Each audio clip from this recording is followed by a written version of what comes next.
Tout de suite, émission.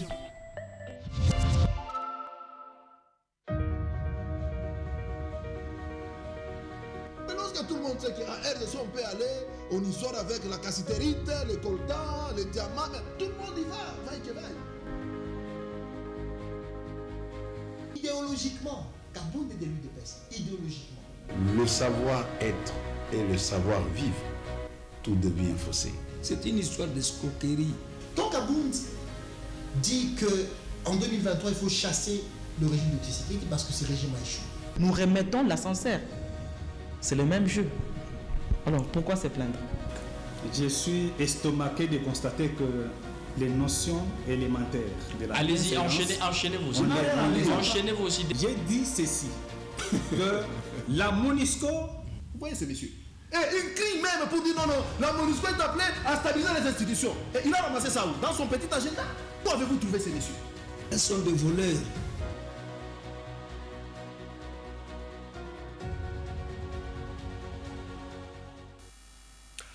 Bonsoir à tous, vous êtes en direct de Faya Télévision. Merci infiniment de votre fidélité, aussi légendaire sur les antennes de Faya Télévision. C'est votre émission justement Grande Politique, cette émission qui parle justement de l'actualité politique. Et aujourd'hui justement nous allons parler de ces remaniements du gouvernement Sama Lukonde. Un remaniement qui est intervenu justement récemment. Nous allons en parler justement avec de personnalités politiques. Nous allons essayer de voir le contour de ces remaniements du gouvernement Sama Lukonde, justement après cet élément d'abord. Nous avons toujours eu, notamment la question de la sécurité, qui reste une priorité des priorités. Mais en sus, la question du social en général, qui comprend bien sûr le pouvoir d'achat, et à côté de celui-là, ces questions qui concernent la couverture santé universelle, la gratuité de l'enseignement, mais les autres réformes phares dans lesquelles nous nous sommes également lancés. Ça veut dire la question de l'environnement, parce que nous nous portons comme pays solution, et les grandes réformes que nous avons dans l'administration, au niveau de la fonction publique, sans oublier que bien sûr nous sommes dans une allée électorale où nous avons aussi les missions et les obligations d'accompagner la CENI tant du point de vue financier que du point de vue sécuritaire. Donc c'est vraiment là l'ensemble des missions qui ont été données. Bien sûr que les autres questions sur lesquelles nous nous sommes engagés en termes de réforme ne vont pas rester en laisse. Nous allons continuer, chaque ministre sectoriel a le devoir de redoubler d'efforts dans les actions déjà accomplies dans le cadre du gouvernement pour faire mieux et vraiment rencontrer sa vision telle qu'elle a été traduite dans le programme du gouvernement qui avait été défendu au Parlement le 26 avril de l'année 2021. Et donc très engagés dans ce combat, nous allons continuer. Nous avons réitéré tout le dévouement du gouvernement de la République avec moi-même à sa tête, mais tous les autres membres du gouvernement dévoués à ce que nous puissions accomplir justement ce programme du gouvernement qui traduit la vision du président de la République telle qu'attendue par notre population qui, elle, bien sûr, attend des actions. Alors, c'était là le Premier ministre Jean-Michel Sama Lukonde qui s'est exprimé justement à l'issue du tout premier conseil de ces gouvernements remanié, gouvernement Sama Lukonde 2. Mesdames, Messieurs, je reçois pour vous des personnalités politiques pour justement décrypter ces remaniements du gouvernement Sama Lukonde. Je reçois Alain Camille, il est de la DEFAT. Bonsoir Monsieur Alain et bienvenue dans l'émission Grande Politique. Merci Monsieur le journaliste, bonsoir à mes co-débatteurs, bonsoir également au peuple congolais qui va devoir nous suivre ce soir. Nous recevons également M. Placide Kishiko, il est de l'Hélicidé, parti chez Martin Fayoulou. Bonsoir M. Placide et bienvenue dans cette émission. Bonsoir M. Ali, merci de m'avoir associé à ce débat. Bonsoir à mes co-débatteurs de ce soir et bonsoir à tous vos téléspectateurs. Merci à vous d'avoir honoré à notre invitation. Bonsoir également à vous, Monsieur Vicky. Vous êtes de l'Union pour la démocratie et les progrès sociaux. Merci d'avoir accepté à notre invitation. C'est pour moi un plaisir. Bonsoir à tous, bonsoir à mes co-débatteurs. C'est toujours un plaisir pour moi de partager, d'échanger et d'éclairer surtout l'opinion qui a toujours été dupée par beaucoup de gens. Nous recevons également M. Jérémy Yave. Il est le patron justement du Nouvel Élan en province. Bonsoir M. Jérémy et merci d'avoir honoré à notre invitation. Bonsoir, merci de l'invitation. Ça a toujours été un honneur pour moi de parler des discutés républiques. Je suis heureux de l'ossature et aussi des téléspectateurs qui sont actuellement connectés. Merci pour tout. Merci de l'opportunité. Voilà l'ossature justement qui va devoir analyser ces remaniements du gouvernement Sama Lukonde II. Monsieur Alain Camille, comment avez-vous apprécié le remaniement du gouvernement Sama Lukonde? Merci de la question, monsieur le journaliste. Il sied de signaler ici que ce gouvernement a été remanié faisant suite d'une déception du peuple.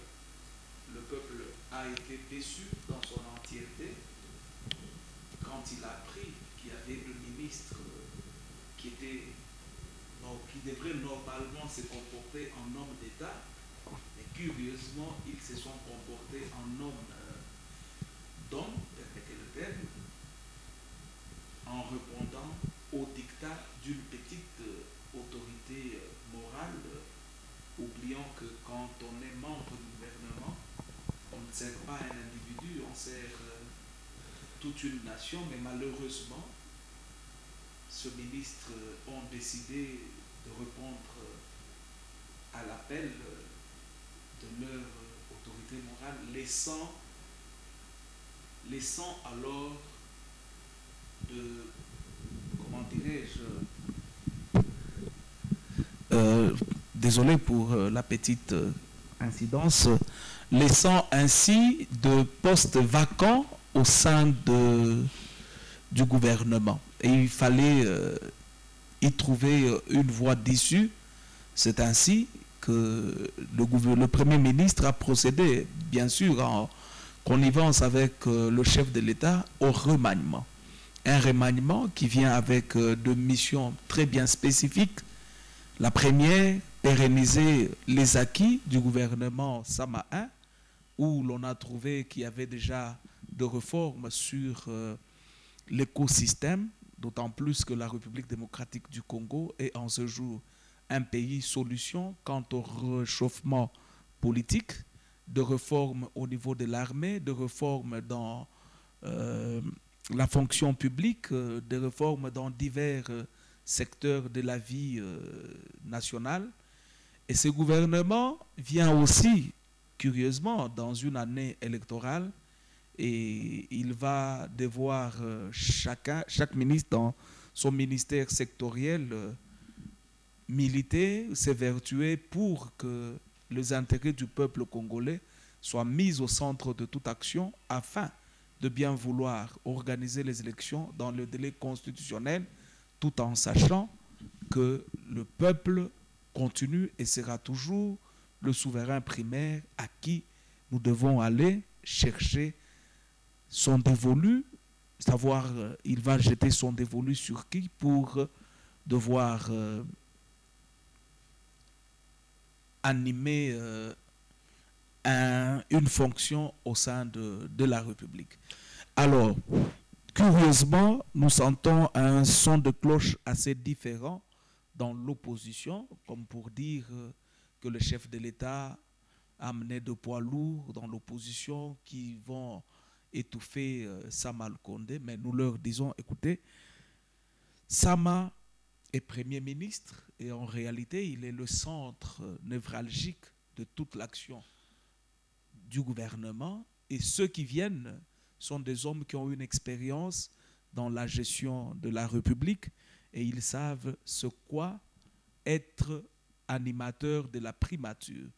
Également, il y a une inquiétude pour certaines personnes qui disent comment admettre que Vital Kamerhe, sur qui il y a eu un procès allant dans le sens de détournement de millions de dollars, mais nous disons, mais écoutez, il y a eu une justice en République démocratique du Congo. La justice en République démocratique du Congo condamne quand il faut, donne la liberté provisoire quand ça vaut la peine, et peut aussi acquitter, faute des preuves, ou si le prévenu a mené toutes les preuves matérielles merci beaucoup. Merci pour devoir se défendre. Voilà, merci. Merci à vous, messieurs Alain Camille. Je rappelle que vous êtes de la DEFAT, bien évidemment. Monsieur Placide Kishuko, est-ce qu'il fallait remanier le gouvernement Sama Lukonde? Bon, écoutez, je crois que l'essentiel a été dit par rapport à la question par les prédécesseurs. Donc, mon co-débatteur qui m'a précédé, qui a pris la parole avant moi. Il était évident que le gouvernement allait être remanié depuis le départ des ministres membres d'Ensemble pour la République qui sont partis, vous allez vous rappeler récemment. Et donc, leur départ a créé un vide au sein du gouvernement et il fallait à tout prix combler ce vide-là. Mais là n'est pas la surprise. La surprise, c'est que non seulement ce gouvernement tente de se donner un nouveau départ après tout ce que nous connaissons, les échecs, les détournements de certains de ses membres, la cacophonie qui règne au sein de l'action gouvernementale. Le régime a fait venir, comme on l'a dit ici, des politiciens qu'on appelle, que les médias présentent généralement comme des poids lourds de la politique congolaise, pour pouvoir essayer de se donner un nouveau souffle, comme je l'ai dit. Mais cela a surpris pour certains d'entre eux, notamment pour M. Kamerhe qui récemment a fait l'objet d'un scandale financier ici à l'occasion du programme des 100 jours du gouvernement. Et M. Bemba, qui lui-même avait contesté depuis le début l'élection de M. Tshisekedi, mais qui, curieusement, après avoir tergiversé, parce que je dois rappeler que lorsque l'Union sacrée a été mise en place, M. Bemba a d'abord fait semblant de rejoindre le gouvernement en y envoyant ses lieutenants, comme on dit, et que finalement, par la suite, lui-même a estimé qu'il était important qu'il intègre cette équipe gouvernementale. Tout cela surprend plus d'un d'entre nous, parce que la population constate que dans ce pays, dans le chef des leaders politiques, il n'y a que trop peu de moralité. Quand on a contesté un gouvernement sur sa légitimité, en principe, on ne peut pas rejoindre ce gouvernement-là. Mais qu'est-ce qu'on constate ici? C'est que tous ceux qui ont constaté à la virgule près sont allés dans le gouvernement, et c'est là pour pouvoir se faire une santé financière. C'est très dommage, mais ça a toujours été le cas dans, dans ce pays. Et donc, pour nous, ce gouvernement a été remanié, bien sûr. Est-ce que c'est pour relever la pente? Nous pensons que c'est non, parce que ce sont les mêmes pratiques, ce sont les mêmes personnes qui sont restées là, à part très peu de gens qui ont rejoint cette équipe gouvernementale à la suite du départ des ministres et membres d'Ensemble pour la République. Merci beaucoup, Monsieur Placide Kishiko. Vous êtes de l'Élicidé, parti à Martin Fayoulou. Monsieur Vicky Moukeba, vous êtes de l'Union pour la démocratie et le progrès social. Quels sont les enjeux, selon vous, de ces gouvernements remaniés, bien évidemment? Laissez-moi commencer par évoquer quelque chose de très important que j'ai noté après le remaniement de ce gouvernement. C'est que Félix Antoine Tshisekedi Tshilombo, notre président, c'est quelqu'un qui sait surmonter les égos. C'est quelqu'un qui ne vise pas seulement ses intérêts. Tout le monde sait pertinemment bien que M. Vital Kamerhe, M. Jean-Pierre Bemba, ce sont des potentiels candidats. Donc, belligérants, des personnes qui peuvent aller à la conquête du pouvoir avec Félix Tshilombo Tshisekedi. Ils ont certaines compétences que le président n'a pas ignorées. Il n'a pas voulu aller en défi avec eux. Il a préféré utiliser au service du peuple leur expérience, leurs compétences, pour que ces derniers puissent apporter un plus et que notre société, notre pays puisse décoller. Donc ici, je note le fait que notre président ne vise pas seulement ses intérêts. Parce que s'il les visait, il devait dire ces gens, je ne peux pas les approcher parce que ce sont des potentiels candidats. Donc nous avons un président qui est en train de viser l'intérêt du peuple. Il a constaté qu'avec Jean-Pierre Bemba, son profil, son bien, le fait d'avoir géré une armée, bien que c'était une armée contre une institution, cette fois-ci il va gérer une armée pour l'institution. Il a compris que ce monsieur peut nous être utile parce que tout doit être mis en œuvre pour lutter contre l'insécurité à l'est de notre pays. Je voudrais parler aussi de Vital Kamerhe, qui est un expert en économie. On lui donne le portefeuille de l'économie parce qu'il peut faire quelque chose de bien pour notre pays. Dire que M. Vital Kamerhe a volé l'argent, on l'a dit par mon prédécesseur, nous avons une justice maintenant qui n'existait pas avant. Avant, on ne pouvait même pas savoir si on a détourné ou non. Mais aujourd'hui, nous savons qu'on a détourné, on a interpellé quelqu'un, on l'a jugé, la personne est allée en appel, la personne a été acquittée, je m'excuse. Nous comprenons que la justice est en train de travailler dans notre pays. Je reviens maintenant à votre question de savoir quels sont les enjeux majeurs de ce gouvernement qui vient d'être installé. Les enjeux sont binômes, je peux dire. Le premier enjeu, c'est la sécurité à l'est de notre pays avec Jean-Pierre Bemba. Parce que c'est ce qui nous préoccupe beaucoup. Même les élections qui risquent d'être hypothéquées, c'est à cause de cette insécurité que nous sommes en train de vivre à l'est.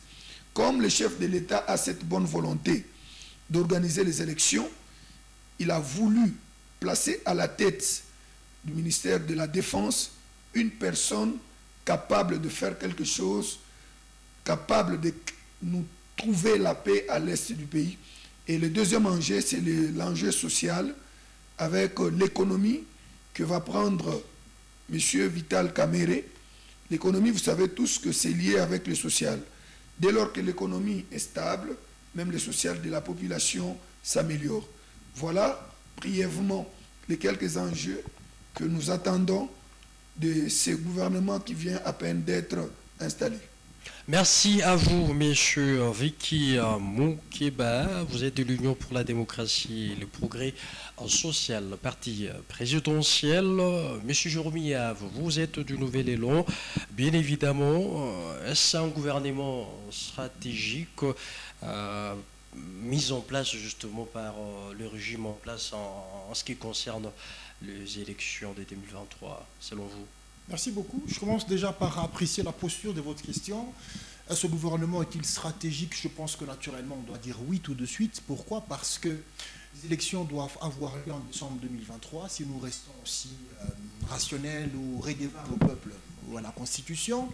Alors, pourquoi est-ce qu'on a connu cette retouche de l'équipe gouvernementale? Certes, parce qu'il y a eu une avalanche qui a soufflé par rapport à ces ministres d'une famille politique X qui ont eu à quitter le gouvernement. D'ailleurs, une culture qui n'est pas aussi congolaise ou africaine, la culture de la démission, que personnellement j'avais salué honnêtement, et même ma famille politique également. Alors, au-delà de ça, ce gouvernement est stratégique, oui. Pourquoi? Parce qu'il est cartographié par rapport à la géopolitique, qui est aussi une clé importante dans la prochaine présidentialisation, probable d'ailleurs, du président de la République, Félix Tshisekedi, parce qu'il est candidat à sa propre succession.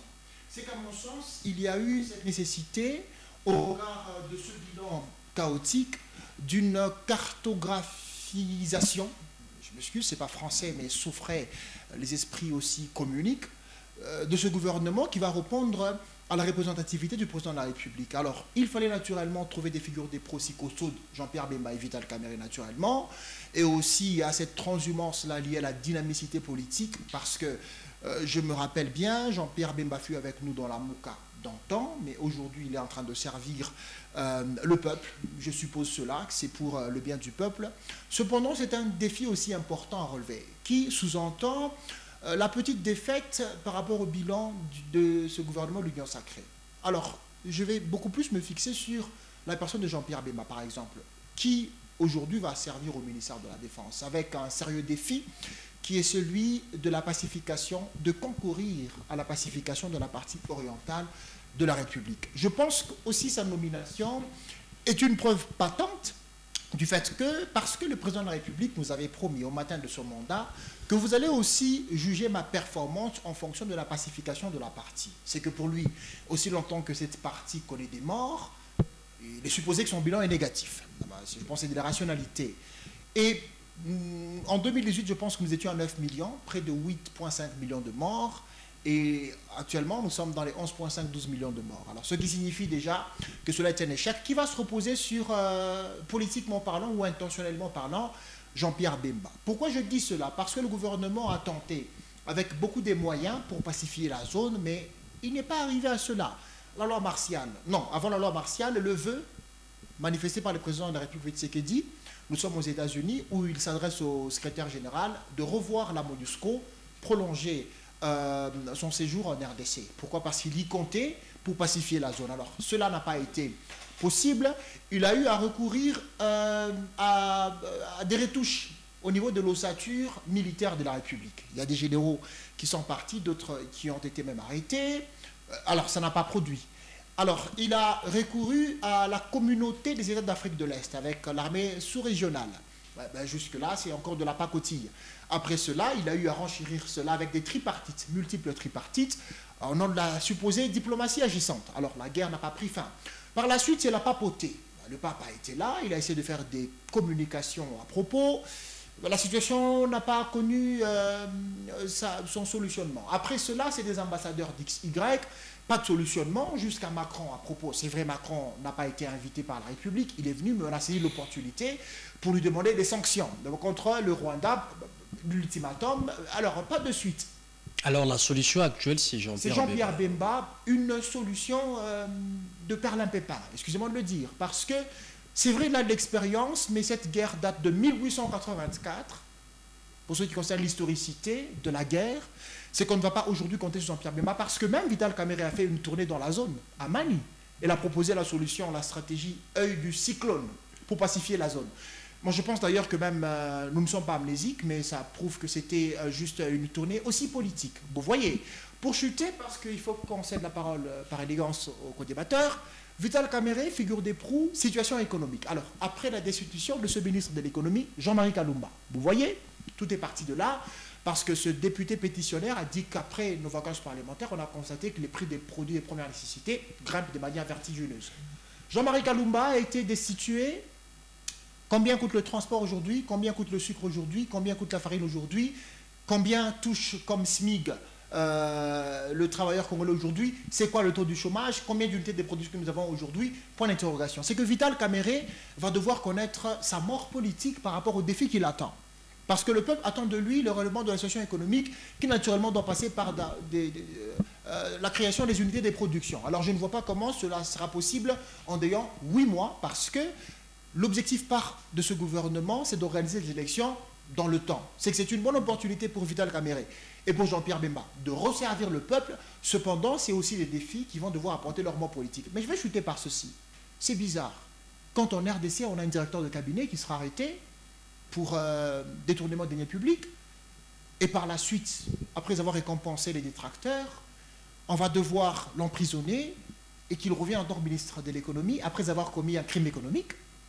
Je me dis, c'est de la théâtralisation de la vie politique, et ça prouve au fond que cette politique n'est pas noble. La politique exige de la probité. Merci. Souffrez que je chute en beauté. La politique exige de la probité, de la loyauté. C'est une honte face à la communauté internationale de revoir ces directeurs de cabinet bien sûr blanchis, mais revenir aux affaires. Ça nous donne la coloration même de ce gouvernement, et c'est qui est légendairement décevant. Merci. Merci à vous, messieurs Jérémy Yves. Je rappelle que vous êtes du Nouvel Élan. Monsieur Alain Camille, vous êtes de la DEFAT. On vient d'évoquer ici justement la mort politique justement de Vital Kamerhe face justement aux défis qu'il attend. Justement, ces défis de l'économie congolaise, c'est-à-dire la dépréciation justement du franc congolais face au dollar américain. Pensez-vous que Vital Kamerhe est-il justement capable de relever ces défis, c'est-à-dire les défis auxquels est soumis justement l'économie congolaise? Dans toute ma vie politique, j'ai toujours été antagoniste de prophète des malheurs pour la nation. Nous sommes de ceux qui croient que cette nation est en train, le réveil de cette nation est en train de se pointer à l'horizon. Nous sommes également de ceux qui pensent que l'âme est en psychose, le fait de penser que sa propre âme peut influencer plusieurs âmes avec des récits imaginaires. On conçoit des récits imaginaires, on trouve que c'est une réalité, on les amène sur la place publique, ce qui consiste à être une mythomanie, qui est d'ailleurs une maladie psychiatrique. Ce n'est pas normal qu'on amène ça sur un plateau. Il est vrai que le peuple congolais est en train de jouir aujourd'hui la beauté de la justice. Jadis, ce peuple n'a pas connu des dignitaires d'État être traduits en justice. Le peuple peut aujourd'hui vous dire que tel est suspecté d'avoir détourné autant de millions de dollars qui revient en réalité aux contribuables congolais. C'est une première. Et allez-y comprendre que quand quelque chose à laquelle on n'a jamais assisté, contrairement à la justice du régime malfaisant, où l'on trouvait une justice qui se concevait à Kachamata ou à Kingakati, aujourd'hui, la justice est libre et l'a amené de réformes et nous voyons ce qui se passe. La justice arrête quand il faut arrêter. La justice également condamne quand il faut condamner. Une justice libre libère quand elle trouve qu'il n'y a pas de problème. Mais aujourd'hui, parler de la probité de Vital Kamerhe, je me dis, est-ce que nous nous exerçons à suivre les informations? Parce que le projet 100 jours, on l'évalue. La dernière évaluation était à plus de 70% d'exécution. Nous devrions nous dire, parler d'une manière claire. Voilà, dans le projet de 100 jours, on nous avait promis la réhabilitation ou l'équipement de l'hôpital Johnson Sendwe et que ce n'est pas fait. Nous croyons cela facilement. Alors, mais monsieur, alors quand dans le projet de 100 jours, qu'attend justement Vital Kamerhe? Le défi Vital Kamerhe, d'ailleurs, il vient pas seulement pour relever le défi, mais pour pérenniser les acquis du gouvernement passé. Vital Kamerhe vient dans une période où il trouve l'ancien gouvernement qui a déjà fait une commande de 5 bateaux de pêche, la pêche industrielle bien sûr, qui va devoir, tant peu que cela soit, relever l'économie congolaise. Vital Kamerhe arrive prend ce ministère au moment où la République démocratique du Congo a ses réserves nationales, un record jamais connu au niveau de la banque. Vital Kamerhe arrive au stade où aujourd'hui tous les fonctionnaires de l'État ont connu une augmentation de leur salaire à la hauteur de 30% et il vient pérenniser ses acquis en mettant en exergue son intelligentiel, parce que c'est un digne fils du pays, nous devons le reconnaître. Le chef de l'État l'a si bien dit qu'il reconnaissait Vital Kamerhe comme un homme intelligent et qui avait un rôle important à jouer pour sa nation. Je pense que de nos bouches, il ne pouvait que sortir des bénédictions pour la nation et pas avoir des appréhensions, se dire que c'est de la pacotille. Mais non, nous devons quitter la fanfaronnerie, nous devons quitter la fanfaronnade dans ce que nous faisons. Nous devons quitter du bluff, nous devons parler République avec toute la réalité possible et non penser qu'une seule âme peut influencer plusieurs âmes. Vital Kamerhe vient avec l'expertise et l'expérience qu'il a dans la gestion de la République. il a bien sûr des défis à relever. Il y a le taux de dollar qui a galopé. Une situation qui ne sévit pas seulement en République démocratique du Congo. Les experts économiques des grandes firmes économiques, en l'occurrence la Banque mondiale, le FMI, je les ai suivis dire que l'inflation monétaire aux États-Unis connaîtra une stabilité vers les années 2025. Et que dire du Congo qui a une économie extravertie, qui vit généralement grâce à ses échanges avec l'extérieur? Que dire? Nous devrions être suffisamment informés. Aujourd'hui, la cherté de la vie, nous la déplorons tous. Nous la déplorons. Est-ce que c'est dû à l'incapacité du gouvernement? Nous devrions nous poser ce genre de questions. Comment expliquer que dans une cherté de vie mondiale, en France, aux États-Unis, on connaît cette même situation? Comment expliquer qu'un litre d'essence coûte moins cher en République démocratique du Congo qu'en France, qu'aux États-Unis au jour d'aujourd'hui? Par quelle magie alors que nous ne produisons pas le pétrole? L'opposition devrait s'informer. Mais comme elle est dans la mythomanie généralement, elle s'est fait des récits imaginaires, elle ne vous dira comment expliquer cela. Mais nous qui avons l'information, nous disons, il y a des subventions, il y a l'ajout du gouvernement. Et ni était l'ajout du gouvernement, la vie, la cherté de la vie que nous avons au jour d'aujourd'hui serait 3 fois celle que nous avons aujourd'hui. Comment expliquer que sous le règne du régime malfaisant passé, un billet d'avion Lubumbashi-Kinshasa coûtait 450 $, mais aujourd'hui, sous Félix-Antoine Tshisekedi, vous pouvez avec moins de 200 $ prendre la compagnie nationale et arriver à Kinshasa? Comment expliquer? Merci. Donc ça veut dire qu'il y a des efforts que le gouvernement fournit pour le bien-être du peuple, d'autant plus que nous avons un président qui porte à cœur au jour d'aujourd'hui le peuple congolais, qui s'est dit que dans tous mes contrats, dans tout le partenariat que je pourrais faire avec l'étranger, je mettrai l'intérêt du peuple congolais au centre de toutes mes actions. Aujourd'hui, il faut s'informer. Dommage que nous avons une opposition dans laquelle on n'a pas suffisamment investi. Merci. Un conteneur, 30 secondes, un conteneur de 100 pieds en France qui coûtait aux entreprises françaises 1 500 € à 2 000 € aujourd'hui, ce conteneur coûte 7 000 €. Là, c'est en France. Aujourd'hui, quand nous prenons l'euro qui a connu une dépréciation face au dollar, jadis 1 € coûtait 1,5 $, 1,6 $. Mais aujourd'hui, 1 € vaut 1,0,6 $, pas même 1,1 $. Est-ce que Tshisekedi a-t-il aussi de l'influence sur cette monnaie européenne qui est d'ailleurs une monnaie internationale? Merci.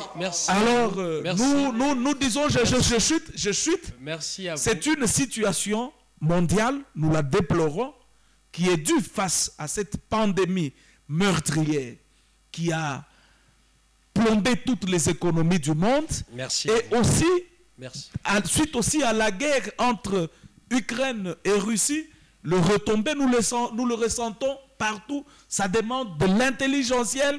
Et quand on n'est pas dans ça, quand on n'a pas une bonne information, on vous dira, comme cette opposition ne sait pas jouer pleinement son rôle, le rôle de s'informer sur l'action gouvernementale, de les critiquer, ils vous diront Tshisekedi et c'est déplorable. Merci monsieur Alain pour cette intervention. Monsieur Placide Kishikou, nous restons justement sur cette question, la cherté de la vie qui s'observe justement sur toute l'étendue pratiquement de la République démocratique du Congo. Est-ce que Vital Kamerhe est-il l'homme idéal aujourd'hui pour essayer de relever ces défis-là? Monsieur Ali, écoutez, avant de répondre à votre question, ce débat étant contradictoire, je voudrais qu'il me soit permis de débalayer ce que j'ai entendu dire ici. Monsieur Moukeba a mis les mots dans ma bouche. C'est comme ça que je dois le dire. Je n'ai pas dit ici, les téléspectateurs qui nous suivent, je n'ai pas dit ici que M. Kamere a volé l'argent, mais j'ai plutôt dit ici que M. Kamere a fait l'objet d'un scandale financier. Et ça, tout le monde le sait. Et donc, par rapport à votre question, est-ce que M. Kamere viendra changer grand-chose dans ce bourbier dans lequel nous nous trouvons aujourd'hui? La réponse est non. Et non, pourquoi? Parce que d'abord, on l'a relevé ici par messieurs les fédérales du Nouvel Élan, que M. Kamere, comme M. Bemba, ont été nommés pour des raisons géopolitiques.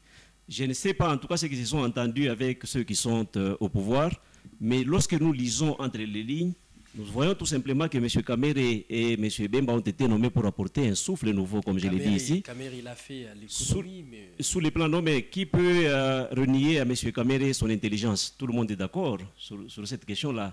Mais là n'est pas le problème. Parce que les questions d'économie dans ce pays, ce sont des questions très profondes.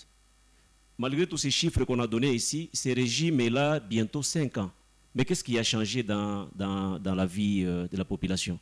C'est aussi ça ce que l'on ne dit pas. On se complaît simplement de dire, par exemple, les billets a baissé. Mais combien de gens dans ce pays voyagent, prennent l'avion? Alors que nous avons des vraies questions qui touchent directement à la vie de la population, comme les transports, comme les courants, qu'on n'a presque plus, pour ne parler que de la vie de Lubumbashi. Je ne pense pas que mes co-débatteurs, notamment ceux du camp du pouvoir, vivent avec leur SNEL et que nous avons la nôtre. Nous n'avons pas du courant toute la journée, c'est un manque à gagner. Si nous parlons de cette économie-là. Nous avons des petites entreprises qui ont fermé ici, faute du courant. Nous n'avons pas de transport. Le transport à ce jour est laissé entre les mains des privés qui en décident. Vous avez un tronçon comme celui de la Kenya, c'est 1000 francs. Même si vous descendez devant votre station de télé du centre-ville jusqu'à ici, c'est 1000 francs. Et donc, ils en font ce qu'ils veulent, pour ne citer que le transport. Et si nous allons dans les autres secteurs de la vie, mais c'est un échec patent. Ici, on s'efforce, c'est vrai qu'ils sont dans leur rôle de venir dire ici que le régime a la volonté. Mais c'est tout ce que les gens ont dit du régime passé, qu'il avait la volonté, mais le régime est parti avec sa volonté. Le peuple ne peut pas simplement être là pour écouter telle à la volonté, telle a fait. D'ailleurs, pour rappel, moi j'ai entendu M. Tshisekedi lui-même plusieurs fois lors de ses adresses à la nation reconnaître qu'il y a beaucoup de choses qui ne sont pas encore au point. Mais quand j'entends ici dire, M. Alain dit ici que tout est au vert, il y a... Non mais on peut dire des choses sans le vouloir, c'est ce que vous avez insinué. Vous avez donné des exemples de conteneurs en France qui coûtaient 1500 € et qu'à ce jour ça coûte 7000 €, mais nous et la France, nous n'avons pas la même réalité. Nous sommes dans un pays où il n'y a presque pas d'infrastructure, il n'y a pas de services, les peuples n'accèdent pas aux biens et services, si on peut le dire ainsi. Et même quand on parle de ces 30% des salaires augmentés chez les fonctionnaires de l'État, mais il faut d'abord dire leur salaire était de combien, pour qu'on y ajoute 30%, comme ça tout le peuple saura que les fonctionnaires de l'État aujourd'hui ont un standing de vie normal. Donc, que l'on dise que M. Kamere est venu régler la situation, je pense que le pouvoir est dans son rôle. Mais logiquement parlant, la question est très profonde, le mal est profond. Nous ne voyons pas par quelle magie est-ce que M. Kamere, nonobstant son intelligence, va nous sortir rapidement de cette situation lorsqu'on sait que nous sommes l'une des économies les plus insolentes au monde. Passez-moi les termes. Pourquoi j'ai dit cela? Nous sommes une économie qui ne produit rien. À part les minéraux que les gens viennent prendre ici à souhait, par-ci, par-là. Mais qu'est-ce que nous produisons ici? D'ailleurs, ce qu'on ne dit pas au peuple par rapport à la hausse du dollar, c'est que, quelque part, ce dollar est en train de prendre cette ascension, tout simplement parce que nous ne produisons rien. Nous sommes obligés de tout ce que nous collectons ici comme dollar, d'aller acheter avec des marchandises à l'étranger. Ça, c'est aussi simple que ça. Ça, le régime ne le dit pas. Alors, lorsqu'on observe ce qu'est devenu la vie de la population, tout le monde est d'accord. Même ceux du pouvoir, peut-être devant vos caméras, ils peuvent dire que les choses se sont améliorées, mais quand nous sommes avec eux à la cité comme frères, comme voisins, ils savent que nous sommes en train d'aller, nous sommes en train de faire une descente aux enfers, comme on dit. Donc la situation n'est pas aussi reluisante qu'on est en train de la présenter. On peut, d'ailleurs, ce n'est pas pour la première fois. Moi, je me rappelle quand on a nommé M. Sama Lukonde au poste de Premier ministre, on nous a dit que c'était le Messie qui allait nous faire, qui allait nous sortir de cette situation. Il est là depuis 2021, lui-même l'a rappelé dans cet élément que vous avez balancé. Mais qu'est-ce qui a changé fondamentalement? La réponse est rien. Rien n'a changé. Donc, nous sommes en train de voir la situation selon que l'on se trouve à l'est ou que l'on se trouve à l'ouest, mais la réalité est au milieu de nous. Nous pouvons vouloir dévier ce qui se présente comme réalité, mais ceux qui nous suivent, j'ai entendu dire ici que parce qu'on a été attrait en justice, on a été acquitté, cela signifie que la justice est indépendante. Non, nous ne voulons pas ressasser l'histoire. Les procès ont été publics. Dans ce pays, il n'y a pas que les gens du pouvoir qui ont étudié. Il y a beaucoup de gens qui ont étudié, qui sont capables de comprendre une situation quand vous la présentez, notamment une situation judiciaire. Nous ne voulons pas revenir à cette question-là. Nous avons vu comment les choses ont été faites. Chacun s'est fait une opinion par rapport à cette question. Mais je voudrais dire ici à ceux qui nous regardent qu'ils ne prennent même pas une minute de penser que M. Kamere, par magie, va nous sortir de cette situation. Donnons-nous rendez-vous au 20 décembre, au 24 janvier 2024, parce que ce sera la fin de ce quinquennat. Moi, je n'appelle pas ça mandat, ce quinquennat, et nous allons nous demander les comptes peut-être encore ici même sur votre plateau. Merci à vous, Messieurs Placide Kishuko, Messieurs Vicky Moukeba, Jean-Pierre Mbemba Gombo, un ancien rebelle, arrêté puis acquitté par la Cour pénale internationale. Fallait-il lui octroyer le ministère de la Défense? Laissez-moi revenir sur les propos de mon co-débatteur de tout à l'heure. Je voudrais savoir le rôle de l'opposition dans notre pays. L'UDPS a été dans l'opposition et nous étions là pour constater la manière dont le pouvoir de Joseph Kabila était en train de travailler, de dénoncer le mal, mais tout ce qui pouvait se faire de bien, on appréciait. Mais sur ce plateau, laissez-moi terminer, sur ce plateau, je n'entends rien de bien venant de la bouche de mes co-débatteurs pour apprécier la bonne volonté politique de M. Félix Antoine Tshilombo Tshisekedi. L'opposition ne veut pas dire refuser tout ce qu'il y a de bien. L'opposition ne veut pas dire voir tout en noir. L'opposition ne veut pas dire tromper les peuples. Alors, je reviens à votre question, celle de savoir si Jean-Pierre Bemba Gombo, chef rebelle, pouvait être reconduit comme ministre de la Défense dans notre pays. À l'époque, Jean-Pierre Bemba était en train de lutter contre un régime qu'il estimait sanguinaire, qu'il estimait illégitime. Voilà pourquoi il était en train de lutter contre ce régime. C'est un Congolais, ne l'oublions pas. Il a été arrêté pour tout ce que vous savez, Centrafrique, ainsi de suite. Maintenant que Jean-Pierre Bemba Gombo est acquitté, avec toute cette expérience qu'il a acquise dans la gestion de l'armée, parce que ce n'est pas par hasard qu'il peut être invité par un président pour qu'il lui vienne en aide et lutter contre les assaillants de son pays.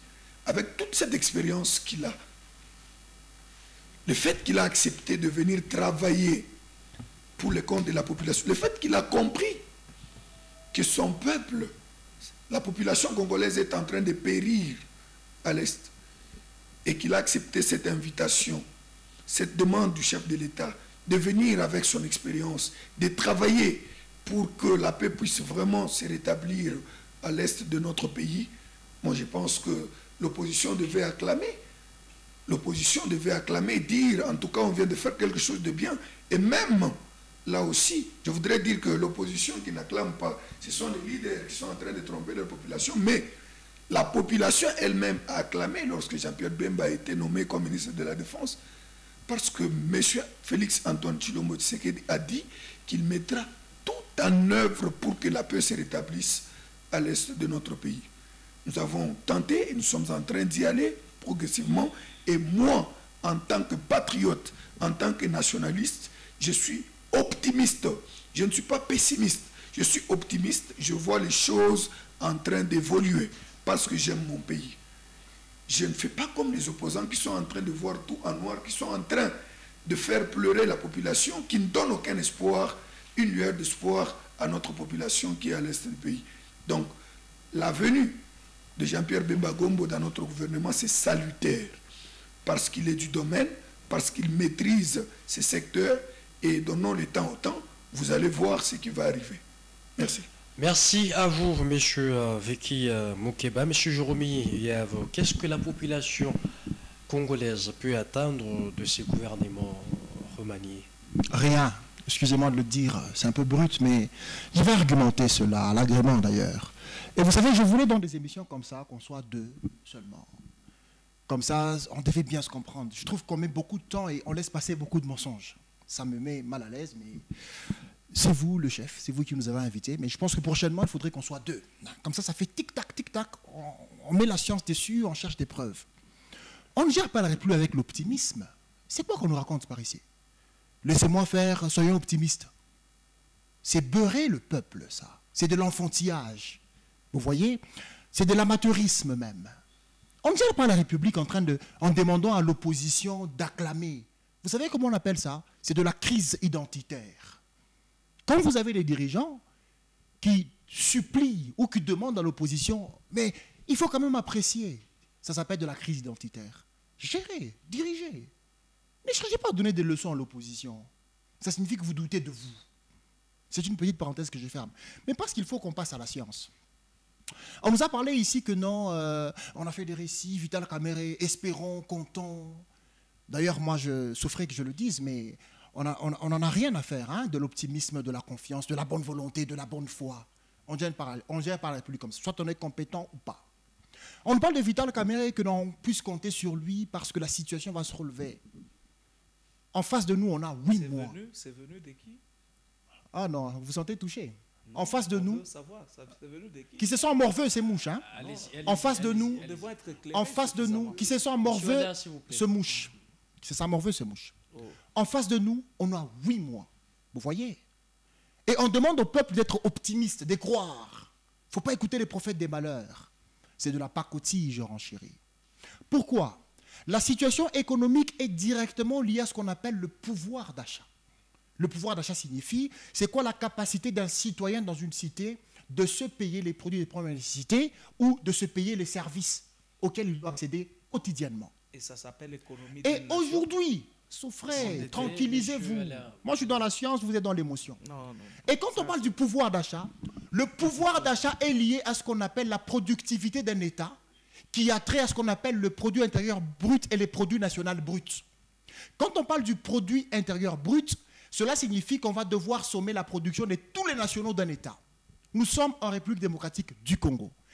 Combien d'unités de production appartiennent aux Congolais? C'est la science. Pour qu'on puisse savoir c'est quoi le taux lié au produit intérieur brut, le produit national brut. Le produit intérieur brut, c'est la sommation de la production des nationaux et des investisseurs étrangers. Et parce qu'on a dit déjà que pour ce qui est des investisseurs nationaux, il n'y a pas à compter, honnêtement, parce que nous sommes Congolais, nous sommes en République du Congo. Et pour ceux qui sont des investisseurs étrangers, tous sont dans les secteurs miniers. C'est de la science.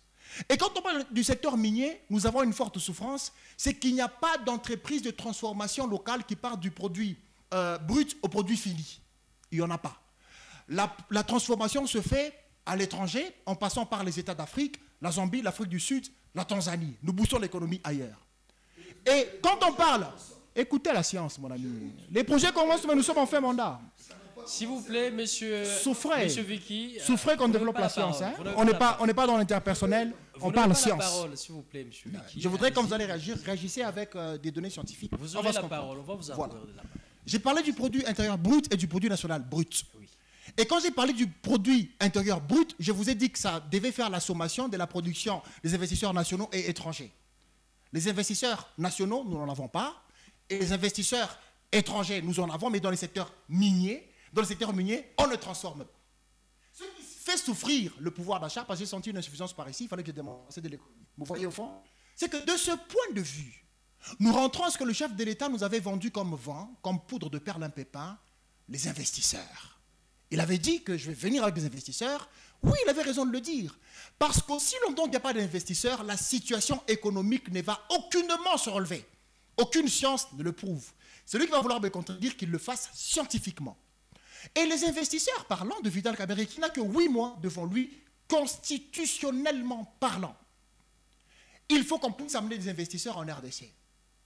Et souffrez de ce que nous avons déjà comme malversation par ici. Quand on parle, il y avait un investissement qui devait se faire dans le domaine de l'électricité, qui n'a pas eu lieu. Mais nous avons déjà ce barrage de Inga, qui produit de l'électricité dans d'autres États, mais pas ici. Et quand vous regardez les unités de production qui devaient naturellement se créer en République démocratique du Congo, il n'y en a pas.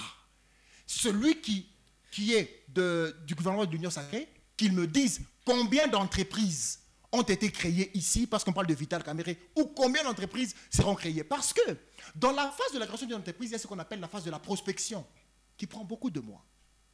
On ne veut pas dire, soyons optimistes, croyons, on n'est pas à l'église ici, on développe la science.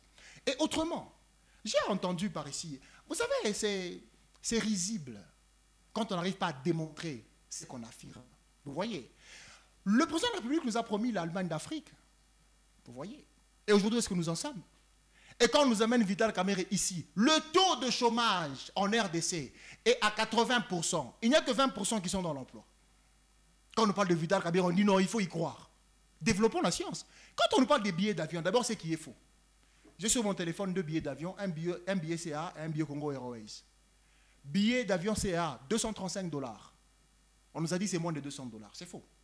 Billet d'avion Congo Airways, $230. J'ai ça sur mon téléphone, c'est faux.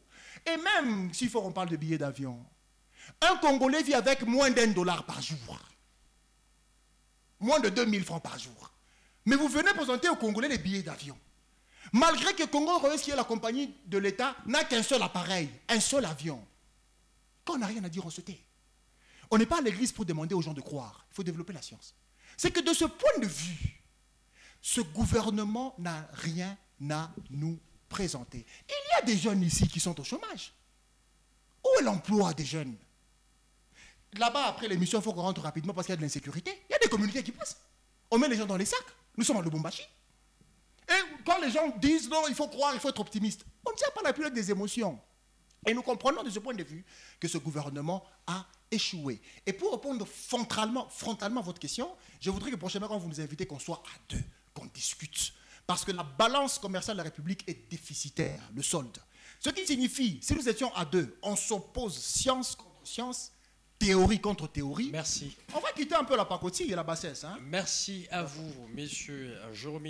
Nous sommes en train justement de chuter avec cette émission. Mesdames, messieurs, je voudrais accorder la parole ici à monsieur Alain Camille. Qu'est-ce qu'on peut finalement retenir de ces gouvernements, remaniements en quelques mots? Allez-y. Je vous ai dit qu'il y a un sérieux problème dans l'opposition. Aujourd'hui, l'opposition ne reconnaît aucune unité de production de la République démocratique du Congo et on appelle ça science. On dit ce que nous présentons comme de la pacotille. Dois-je rappeler que nous avons des entreprises de l'État qui étaient quasiment mortes et qui produisent au jour d'aujourd'hui? L'ex-Sonatra, ça ne dit rien. La GECAMINE qui produit aujourd'hui, c'est rien. Fallait qu'on soit à deux. La SNCC qui produit aujourd'hui, c'est rien, nom de Dieu. Il y a production zéro selon cette petite... soyez calme. Mais écoute, soyez calme. Nom de Dieu. Allez-y. On est en train de chuter. On est en train de chuter avec l'émission. Allez-y, monsieur. Allez-y, monsieur. Argumentez vos... Allez-y. Je pense que l'élégance serait une très bonne chose parce que... Allez-y, vous avez la parole. Une très bonne chose. Jérôme, s'il vous plaît. Allez-y. Je laisse la GECAMINE. La science qui tire son origine dans des émotions, une science erronée qu'on a présentée sur ce plateau vous dit que toutes les unités de production des étrangers sont dans les mines, toutes. Mais le téléspectateur qui nous regarde et qui se mettent sur des chaises en plastique produites ici au Katanga, ils se disent, même les chaises en plastique, ce sont des produits de mine et on appelle ça science. Mais je descends encore un peu bas. Souffrez. Souffrez. Nous buvons, nous prenons de sucre produit ici. Ici. Tout, ça s'appelle, quand nous prenons l'eau et le sucre, nous sommes dans le... Nous sommes dans les mines. Donc, le peuple congolais s'est dit, j'ai dit les étrangers, je parle des étrangers qui produisent ce sucre-là.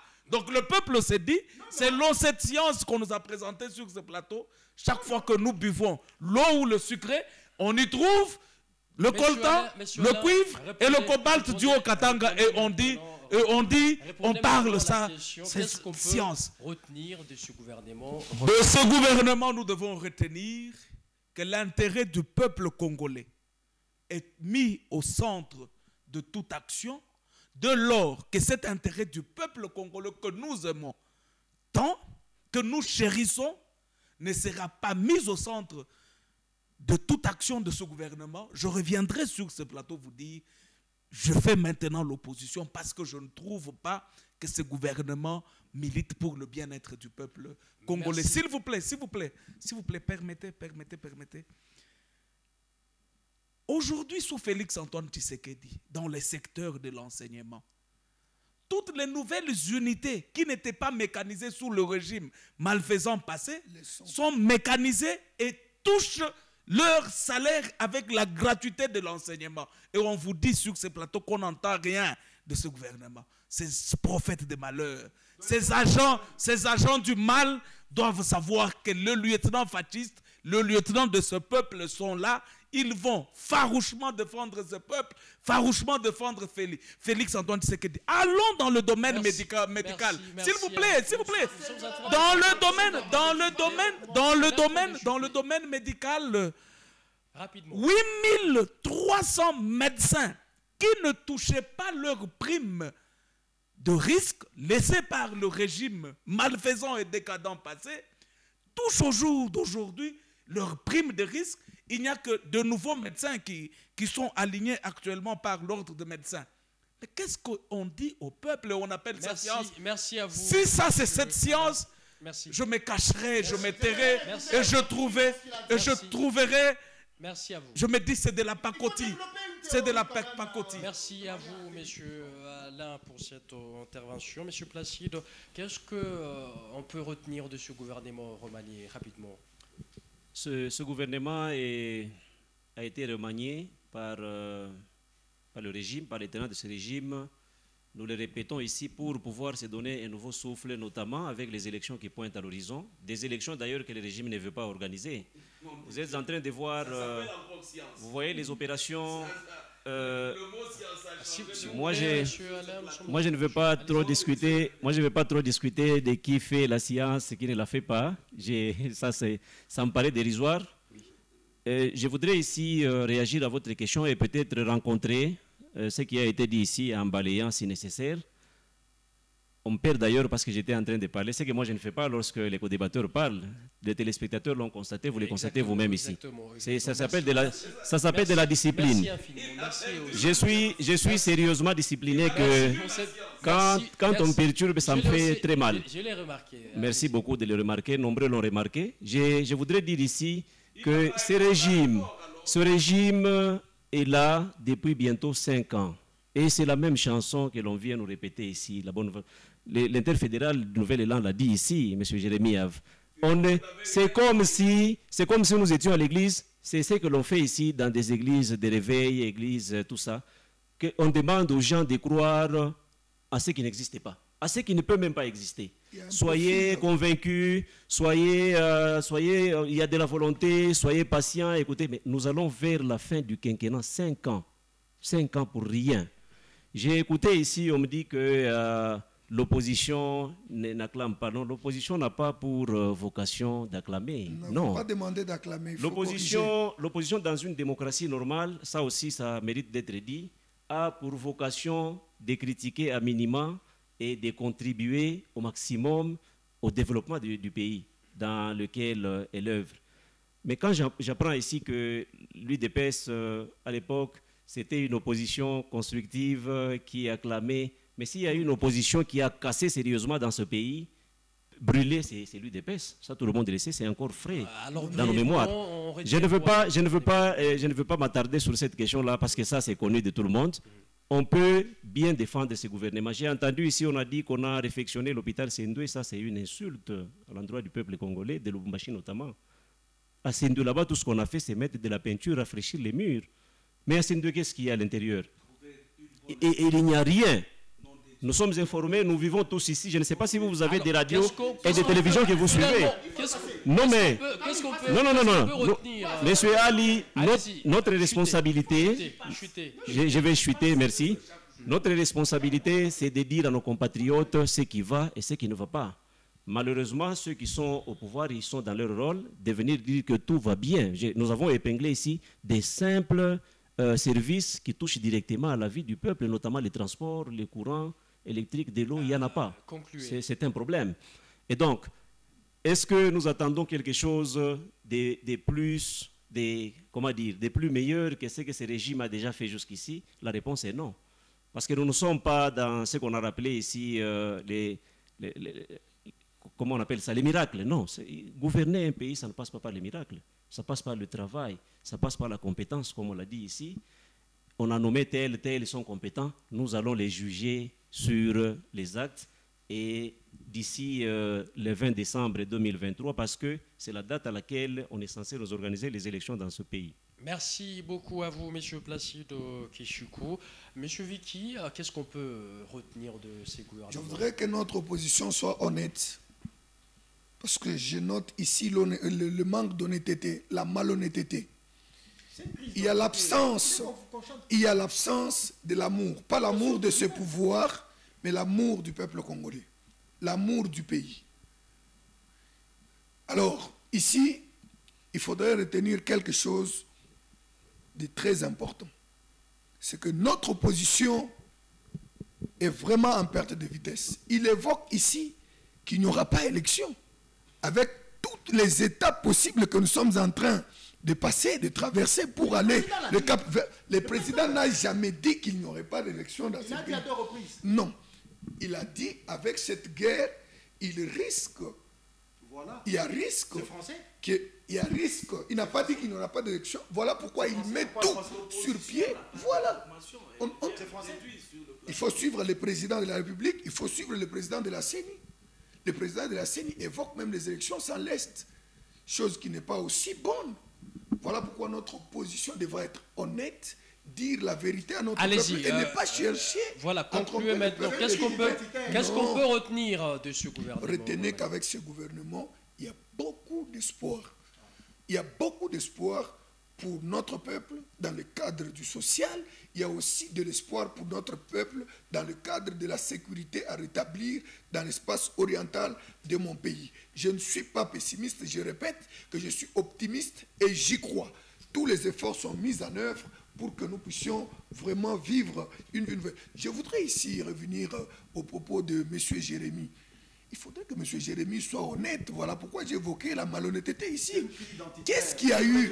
Qu'est-ce qu'il y a eu? Monsieur Jérémy a pour mentor M. Adolphe Mouzito. Nous sommes en train de chuter. Monsieur Jérémy a pour mentor M. Adolphe Mouzito qui a participé à la gestion des 18 ans de Joseph Kabila. Mais pourquoi ici il va évoquer qu'il n'y a pas d'investisseurs dans notre pays? Pourquoi à cette époque il n'y en avait pas? Parce que maintenant là, les investisseurs peuvent venir dans notre pays. Qu'est-ce qu'on peut Retenez qu'avec ce gouvernement, nous aurons la paix à l'est du pays, nous aurons un rétablissement du social de notre population. Merci à vous, Monsieur Vicky. On va terminer avec vous, Monsieur Jurmi. On retient quoi de ce gouvernement? On retient d'abord qu'on doit être sérieux, vous voyez, entre nous, parce que les gens qui nous suivent, ce sont des responsables. Le peuple n'est pas... C'est quoi? C'est de l'enfantillage. Dans 8 mois, vous dites que retenez que d'ici peu, le social va être relevé. Là. C'est quoi qu'on nous raconte ici? C'est que moi j'appelle science, c'est le fait que quand vous dites ça, que le social va se relever, développez une théorie plausible qui va prouver qu'en ayant 8 mois, le sol va se relever. C'est quoi? On est à l'église, on dit le sol va se relever, qu'on puisse y croire. Et aussi, je chute par ceci. Nous avons des technocrates. Ouais, il fallait le prouver ici.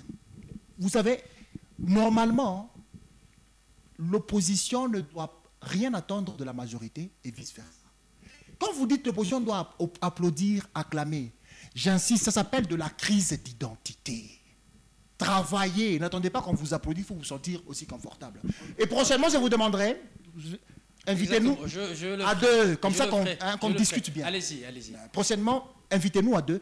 Quand quelqu'un de la majorité fait une affirmation, par exemple, il dit qu'à l'Est, ça sera pacifié, qu'il développe une théorie qui va prouver que ça sera pacifié. Quand quelqu'un dit que non, la vie va changer, qu'il développe une théorie, c'est ça que moi j'appelle la science, qu'il développe une théorie que non, on va créer des unités de production, dans la province telle, on va faire ceci. C'est ça, au lieu de faire des informations gratuites, ce n'est pas sérieux dans un débat. Merci. Développez des théories. Merci à vous, messieurs Jérôme. Mesdames, messieurs, nous sommes arrivés pratiquement à la fin de cette émission qui s'est penchée sur justement le gouvernement remanié, gouvernement Sama Lukonde 2. Pour en parler, j'ai reçu pour vous monsieur Alain Camille, il est de la défaite. Merci à vous, monsieur Alain, d'avoir accepté notre invitation. Je vous en prie, je vous rends l'ascenseur, monsieur le journaliste Ali, et merci à nos aimables téléspectateurs qui nous ont suivis, à mes co-débatteurs qui ont accepté de nous accorder ces petits moments d'échange. Merci également à vous, monsieur Placide Kishiko, d'avoir honoré à notre invitation. Merci, monsieur Ali. Merci à vous. Merci à Faya Télévision, à mes co-débatteurs de ce soir et à tous vos téléspectateurs. Merci également à vous, monsieur Vicky, d'avoir participé dans cette émission. Merci beaucoup. Nous avons été sur les rings comme adversaires, mais nous ne sommes pas des ennemis. Bonne soirée à tous les téléspectateurs. Merci également à vous, messieurs Jérôme Eve, d'avoir honoré à notre invitation. Merci de l'invitation, merci aux téléspectateurs, merci de l'espace, merci de la thématique et de l'ossature. Bonne soirée. Mesdames, messieurs, c'est terminé pour aujourd'hui et au prochain rendez-vous. Ciao, ciao. Mais lorsque tout le monde sait qu'à RDC on peut aller, on y sort avec la cassiterie.